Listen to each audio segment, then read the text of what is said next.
Hi, welcome back to Conversations. Joining me today is an absolutely phenomenal pianist who at a very young age has established himself as not only one of the top pianists in the field, but really one of the most, I would say, thoughtful musicians around, who also, I might add, in a sea of real egos, is just a genuinely nice guy.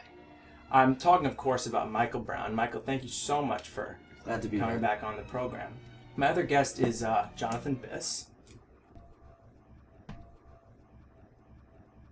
It's an honor. You're also a pianist. Tell me the most interesting concert that you've had this year, Michael. Sorry. I think maybe we should ask that maybe to Jonathan. I feel kind of bad to take the spotlight in this interview a little bit. It's maybe a little bit discourteous to our guest. Okay, that's fair. So That's I fair. feel like maybe we should, I was looking forward to hearing to my answer. Yeah. What has been a really interesting concert that you've had recently that you could tell us about? What are you interested in?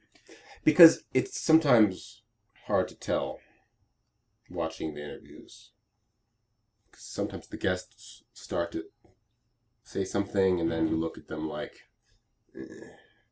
I did my research. I watched your previous episodes just to make sure that I didn't, fill the schmuck role. But you're sort of implying that I'm some kind of like maybe disingenuous host, like that my questions. No, I think you're very discerning.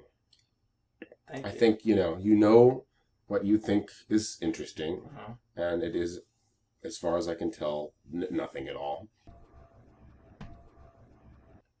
Let's get serious now.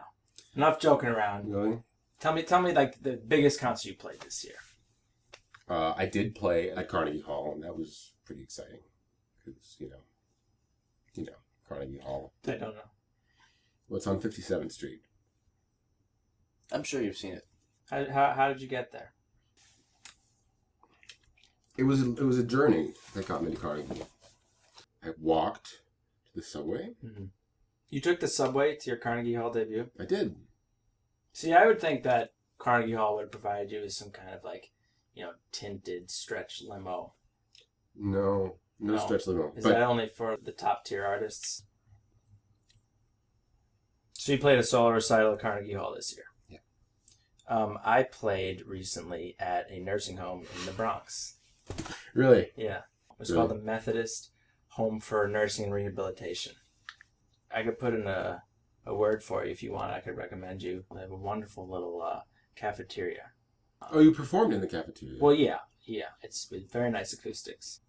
So maybe just after the interview, you could just drop, maybe, did you bring your resume? I didn't know that this was going to be that kind of interview. It's not. I just thought maybe someone like you would just carry around their resume all the time. I don't, but I handing it out, networking. I can deliver it orally if you'd like. Maybe just email it to me. Even though I didn't know how this was going to go, you've done a very nice job. Thank you. And I've appreciated your presence. Thank you. And if you have anything nice to say about me, you can also, if you want.